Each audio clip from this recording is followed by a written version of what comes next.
Every now and then I'd get a gig with him, but then sometimes I'd be like, Sitting down. Tell me my sitting down story. oh, well, when I used to work out in Rochester at a music store out there called Dick Polk's Music Factory.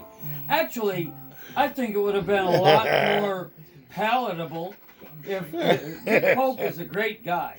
But if he might have called it Richard Polk because it was P-O-L-K. But the first day I went to work there, he walked up to some woman that wanted her kid to take piano lessons and said, "Hi, I'm Dick Polk." And I'm like, okay. So he wasn't kidding me when I showed up here and he told me I'm Dick Polk. I'm thinking, I thought, yeah, the guy's screwing with me. And Gordy goes, no, that's his name is Dick Polk. And I'm like, okay.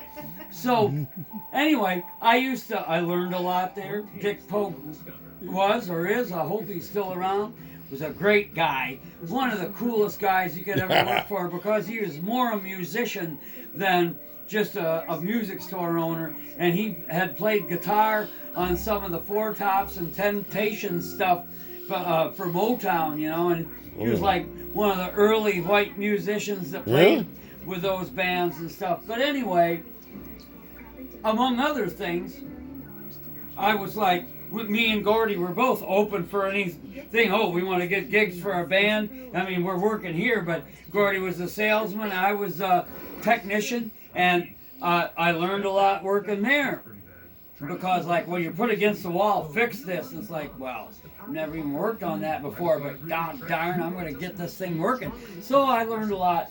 But anyway, we also were like musicians for hire, you know, keyboard and guitar, also bass. And so there was this one guy, I think the guy's name was Ron. He was this big, tall guy, a little older than the rest of us, but he was like, he did like a cocktail lounge, wedding band, velour bow tie, ruffled shirt, crushed velvet suit kind of a deal.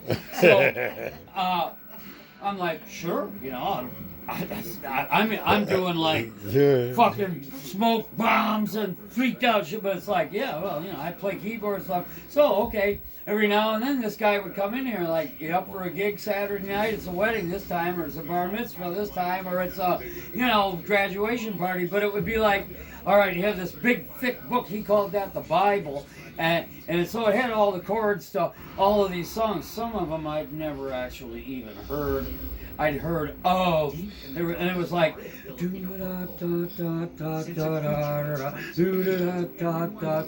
my satin doll. And this guy's got like 100-foot cord on his microphone, and he's going through the audience with his suit and his tie. And he already had a couple other guys that were experienced playing with him, a bass player and a drummer. There's just a guy with an Epiphone bass, some guy with a set of Rogers drums, and some other dude with a Rickenbacker guitar and a Vox amp, just chunk-a-dang, dang, dang, dang, dang. So I just come in there and have my small size Leslie and just roll my satin doll. And so that was kind of cool. Then other times I'd do something and we'd be a totally different thing. Not that guy, somebody else, a guy with a cowboy hat and like, you know how to play any songs by Johnny Cash? Yep. Boom, boom, boom, boom, boom, boom, boom, boom, boom, and so forth. But just a funny piece out of life. I used to do these weird gigs to where I didn't even know what it was going to be. I'd show up in my Buick with an amp sticking out of the trunk and haul it into some place and do what these guys did.